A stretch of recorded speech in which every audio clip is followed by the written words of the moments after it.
Hello, I am joined by Dimitri and Sporkle, the stuffed penguin. Only one of them can say hello. The other one is a penguin. Hello. Alright, here we go. Walking sucks. There, I said it. Feels great. Feels great. I know at least for me, walking is just kind of like another thing on my to-do list. It's just like a chore, basically, at this point. Like, yep, I've eaten breakfast, taken a shower, all ready for work, gotta go for a walk. It's just another thing on a list of things to do.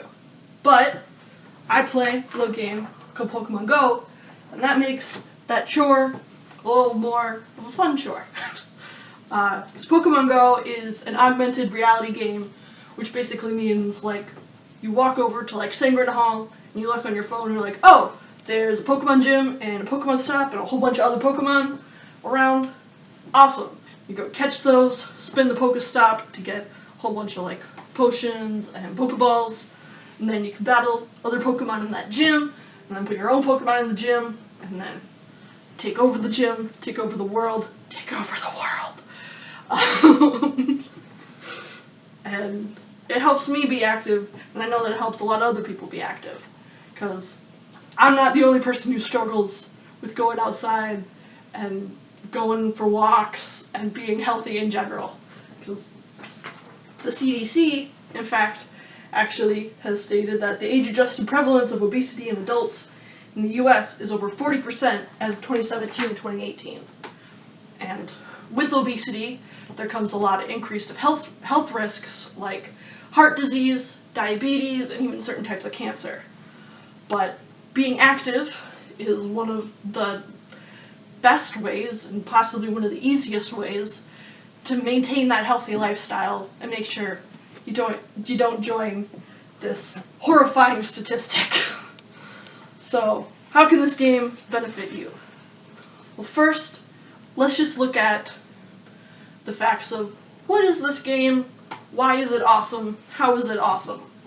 So, the game came out 4 years ago, in July of 2016, and Newzoo, the game analytics site, reported that just within the first 80 days of the game being released, it had been downloaded internationally by over 550 million people and had raked in over $470 million. And this game is a free app. So like that's like with like in-game purchases and ads and stuff, like it's a lot of money. And that's just the first 80 days of the game coming out. To be fair though, within its initial release, the game was a little bit buggy, and there were some like glitches, but now those have been fixed, and on top of that, they've made some cool improvements of like, at first, certain Pokemon would be like region specific, like not just like you can only find this Pokemon in a certain part of Kalamazoo. No, like you could find this Pokemon only in like New Hampshire. So they've since changed that, and now you can find like legendary Pokemon and rare Pokemon and shiny Pokemon, which are like special Pokemon, all over just like your neighborhood in Kalamazoo in general. So now that we've talked a little bit about how this game is awesome, how can this game personally be awesome for you?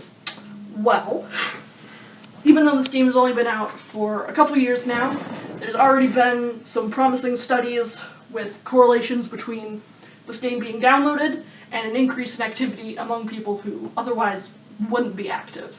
I'm talking like me, other couch potatoes, my boyfriend who's watching.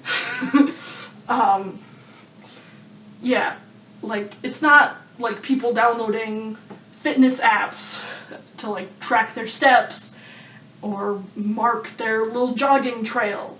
It's people like me who otherwise would just be sitting on the couch playing Pokemon. Now, my boyfriend and I go out like every weekend usually, and we'll walk around campus or downtown Kalamazoo and see what Pokemon we can catch. And we have a lot of fun. And studies have even suggested that Pokemon Go can help people with severe social withdrawal, like people who are terrified of people, like myself. It can help people be socially engaged with and make new friends. I know at least me, I made one new friend through Pokemon Go, and before COVID happened, we would go out like every so often whenever we could, and we'd go hang out together. And like Pokemon Go was at first the only thing we had in common. Like, there's a lot of potential to not just increase your physical activity, but to also give you an opportunity to make a few new friends.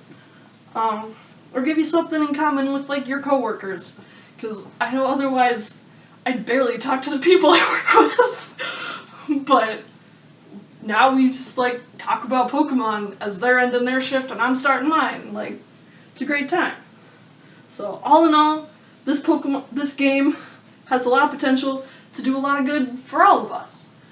So, in conclusion, walking sucks, but it doesn't have to.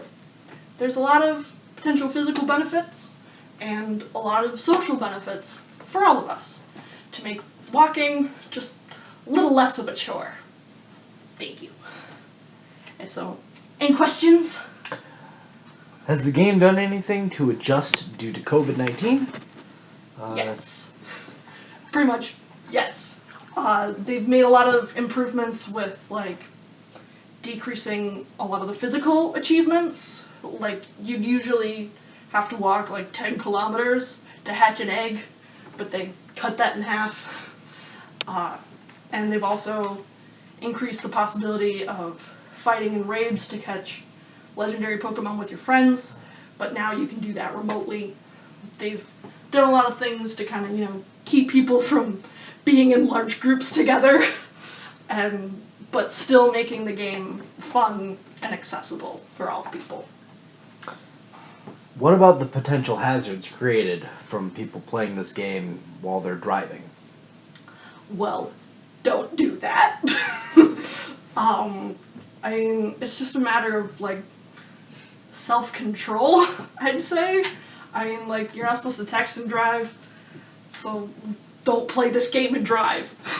Like, be aware of your surroundings. The game actually has some things in it, like if it notices your phone is going too fast, the game will stop and be like, we've noticed that you were driving too fast. Stop that. But I mean, you can always go around that. But the key is don't. Just don't. Be safe. Yeah. Okay.